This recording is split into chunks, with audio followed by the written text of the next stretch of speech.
አሰላሙ አለይኩም ወራህመቱላሂ ወበረካቱ ድና የተከበራችሁ ውድ የቻናሌ ተከታታዮች እንዴት ናችሁ? እኔ አልሐምዱሊላህ ረብል ዓለሚን።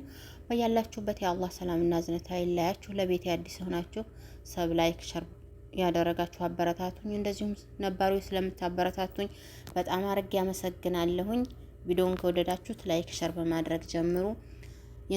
ከነቢያት ታሪክ ከሚለው የነቢዩላህ ኢብራሂም አለይሂ ሰላም እና የኢስማኤል አለይሂ ሰላም ታሪክን ጀምሬ ነበረ። ዛሬ የነቢዩላህ ኢስማኤል አጠር ያለች ታሪክ አነብላችኋለሁኝ። አሁን ኢስማኤል አለይሂ ሰላም ጎርምሷል። ለሁሉም ነገር ብቁ የሆነ ወጣትም ሆኗል። ውሃ ፍለጋ በመጡበት እዛው ከዘምዘሙ ምንጭ ዘንድ ኑሯቸውን ያደረጉት የጀርሃም ብሔረሰቦችም ኢስማኤልን እጅጉን ይወዱታልም። ቋንቋቸውንም አስለምደውታል። ባህላቸውንም አላብሰውታል። ለአቅም አዳም መድረሱን በተመለከቱም ጊዜ የራሳቸውን ዘር ከራሳቸው ዘር የሆነችዋን አንስትም ዳሩለት። ኢስማኤል አለይሂ ሰላም ትዳር እንደያዘ እናትየዋ ሀጀር ብዙም ሳትቆይ ነበረ ለፈጣሪዋ ነፍሷን ያስረከበችው። ኢስማኤል አለይሂ ሰላም ያላባት ያሳደገችውን እናቱን ስትለየው እጅጉን ቢያዝንም ምላሹ ግን ዱዓ ብቻ ነበረ። ምንም እንኳን የኢስማኤል አለይሂ ሰላም አባት ኢብራሂም አለይሂ ሰላም በዚያን ጊዜ ትልቅ ሽማግሌ ቢሆንም የአብራካቸውን ክፋይ ኢስማኤልን አለይሂ ሰላም ለመጎብኘት ከፍልስጤም ምድር መካ ድረስ በየጊዜው ይመላለሱ ነበረ። ነገር ግን አሁን በዚህኛው ዙር ትንሽ ሰንበትበት ብለዋል። መካ ከመጡ ልክ መካ እንደደረሱ ልጃቸው እስማኤል አለይሂ ሰላም ቤት ሲገቡ የልጃቸውን ሚስት ከቤት ያገኟታል። ኢስማኤል አለይሂ ሰላም የት እንዳለም ሲጠይቋት ለአደን ከከተማ እንደራቀ ነገረቻቸው። እሳቸውም ቀጠል አድርገው ልጄ ኑሯችሁ እንዴት ነው ብለው ሲጠይቋት እሷም ኑሯችን በጣም ዝቅተኛ ነው በማለትም ብዙ ስሞታ አቀረበች። እሳቸውም በይ ልጄ እኔ መሄዴ ነው፣ ኢስማኤል አለይሂ ሰላም ሲመጣ ሰላምታይን አድርሽልኝ፣ በመቀጠልም የበሩን መዝጊያ እንዲቀይረውም ንገሪው ብለዋት ትተዋት ሄዱ። ኢስማኤል አለይሂ ሰላም ከአደን ሲመለስ ሚስቱ አንድ ሽማግሌ ሰውዬ መጥቶ ነበረ። ሰላም በይልኝም ብሎ የበርህንም መዝጊያ እንድትቀይረው አዙሃል ስትለው አባቱ መሆኑን አውቆ የበር መዝጊያውም ደግሞ ሚስቱን እንደሆነች በመረዳት ኢስማኤል አለይሂ ሰላም ሚስቱን ፈታት። ኢስማኤል አለይሂ ሰላም ሌላ አዲስ ሚስት አገባ። ከዕለታት አንድ ቀን የልጃቸው የኢስማኤል አለይሂ ሰላም ናፍቆት አላስቀመጥ ያላቸው ኢብራሂም አለይሂ ሰላም ከፍልስጤን ምድር ልጃቸውን ኢስማኤልን ሊያዩ ሲከንፉ መጡ። እቤት ሲደርሱ ሌላ ሴት ተመለከቱና ልጄ ኢስማኤል የት ነው ብለው ሲጠይቋት እሷም ለአደን ራቅ ወዳለ በያ ሄዷል ግቡ አለቻቸው። እሳቸውም ኑሯችሁ እንዴት ነው አሏት።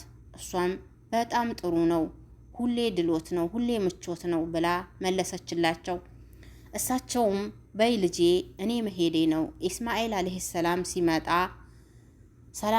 ሰላምታዬን አድርሽለት፣ በመቀጠልም የበሩን መዝጊያ ጠበቅ እንዲያደርግ ንገሪልኝ ብለዋት ሄዱ። ኢስማኤል አለይሂ ሰላም ከአደን ሲመለስ ሚስቱ አንድ ሽማግሌ ሰውዬ መጥቶ ነበረ። ሰላም በይልኝ ብሎ የበርህንም መዝጊያ ጠበቅ አድርገህ እንድትይዝ አዙሃል አለችው። ኢስማኤል አለይሂ ሰላም አባቱ ይችኛዋን ሚስቱን እንደወደደለት ተረድቶ ይልቁን ያከብራትም ጀመር። ለዚያ አካባቢና በዙሪያው ላሉ ነገዶች ለማሊያቃዎችና ለጀርሃሞችና ለየመኖች በነብይነት ሲያገለግል የነበረው ኢስማኤል አለይሂ ሰላም ቀደምት አባቶች የቀመሱትን የሞት ጽዋ መቅመሻው ጊዜ ሲዳረስ ነስማ የተባለችዋን ሴት ልጃቸውን የወንድሙ ኢስሐቅ አለይሂ ሰላም ልጅን የሆነውን ኢስን እንዲያገባ ተናዘዙ። በተወለደ በ173 ዓመቱ የሙታንን መንደር ተቀላቀለ ኢስማኤል አለይሂ ሰላም። ለዛሬ የነበረኝ ቆይታ ይሄን ይመስላል። ቪዲዮውን ከወደዳችሁት ላይክ፣ ሸር፣ ሰብ በማድረግ አበረታቱኝ።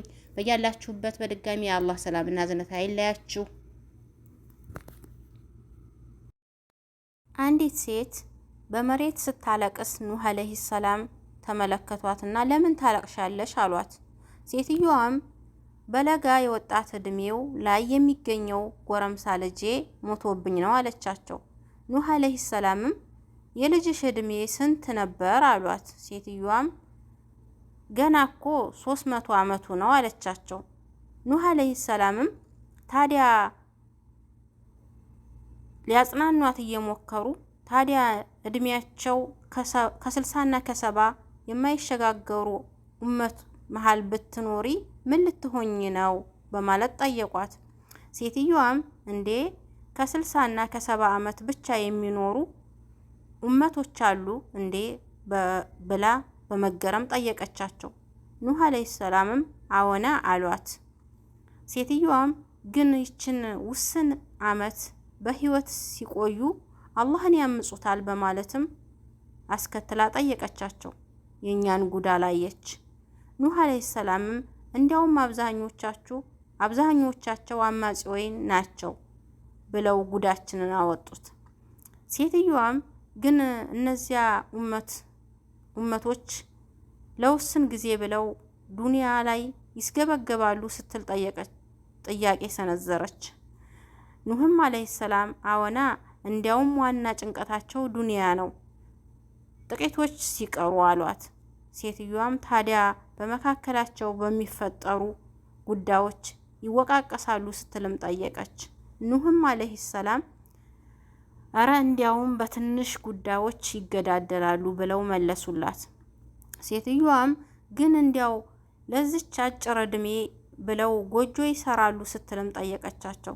ኑህም ወይ ጎጆ፣ አረ እንዲያውም ለመቶዎች ዓመታት የሚቆዩ ትላልቅ ህንጻዎችን ነው የሚገነቡት፣ ግና ትተውት ይሞታሉ አሏት። ሴትዮዋም በምትሰማው ነገር ተደንቃ አረ ወዲያ እኔ እዚያ ኡመት ውስጥ ብሆን ህይወቴን በሙሉ አንዲት ዛፍ ስር ስጁድ እያደረጉ ጨርሳት ነበረ፣ ደሞ ለ60 ዓመት አለች ይባላል። እስኪ ራሳችንን እንፈትሽ። ቪዲዮውን ከወደዳችሁት ላይክ፣ ሸር፣ ሰብ በማድረግ አበረታቱኝ። በቀጣይ በአዲስ ቪዲዮ እስከምንገናኝ በያላችሁበት የአላህ ሰላምና እዝነት አይለያችሁ ውዶቼ።